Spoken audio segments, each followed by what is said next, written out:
జ్వరం వస్తే ముందు జాగ్రత్తగా జలుబుకు కూడా కలిపి కాంబినేషన్ మందులు తీసుకుంటారు.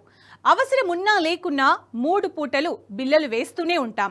అయితే ఫీవర్ వచ్చిందని ఏ మందులు వాడుతున్నారు? జ్వరానికి వాడే పారాసిటమాల్ టాబ్లెట్లని బ్యాన్ చేశారని తెలుసా? వీటి వల్ల సైడ్ ఎఫెక్ట్లు వస్తాయని మీకు తెలుసా? ఇంతకీ కేంద్రం బ్యాన్ చేసిన మెడిసిన్స్ లిస్ట్ ఏంటి? Watch the story.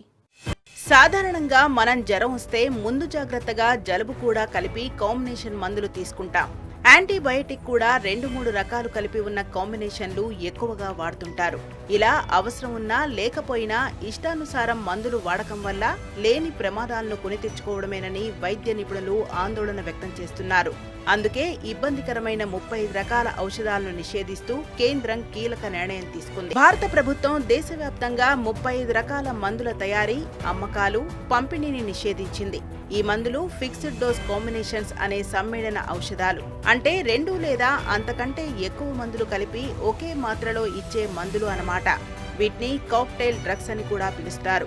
ఇవి సరైన ప్రయోగాలు లేకుండానే మార్కెట్లోకి వచ్చాయని ఆరోపణలు రావడంతో కేంద్రం ఈ నిర్ణయం తీసుకుంది.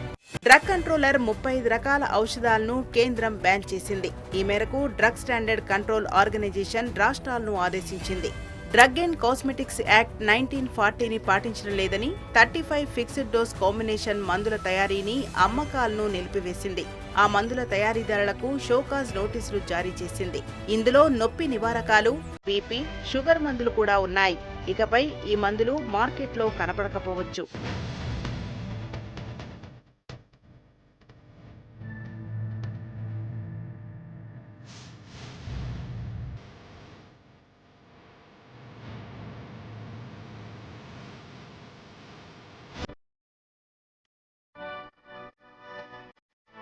ఇందులో ప్రజలు తరచుగా వాడే జ్వరం, జలుబు, నొప్పులు, ఎలర్జీ మందులే ఎక్కువగా ఉన్నాయి.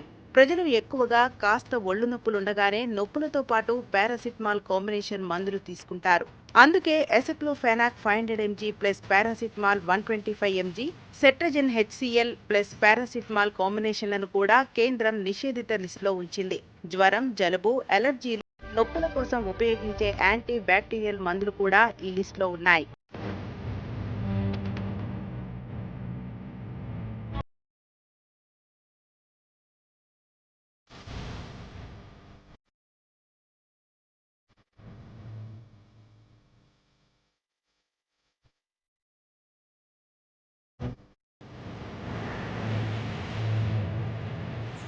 ఒకటి కన్నా ఎక్కువ ఔషధాల కలయికతో తయారైన మందుల వాడకం వల్ల ప్రయోజనం కన్నా నష్టమే ఎక్కువని నిపుణుల బృందం తేల్చింది. వీటి వల్ల హాని జరిగే అవకాశం ఉన్నట్లు తెలిపింది. సురక్షితమైన ప్రత్యామ్నాయ మందులు అందుబాటులో ఉన్నట్లు తెలిపింది.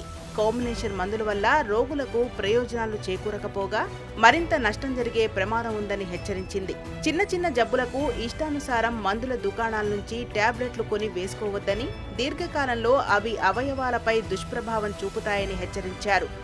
ఒక్కోసారి మందుల దుకాణదారులు సైతం డాక్టర్ రాసిన మందులు లేవని, వేరే కాంబినేషన్ ఉందని ఇస్తుంటారు. ఖచ్చితంగా అలాంటివి కూడా వాడొద్దని సూచించారు. అందుకే ప్రజా ప్రయోజనాలను దృష్టిలో ఉంచుకొని ఈ మందులను నిషేధిస్తున్నట్లు వెల్లడించింది కేంద్ర ప్రభుత్వం నియమించిన నిపుణుల కమిటీ.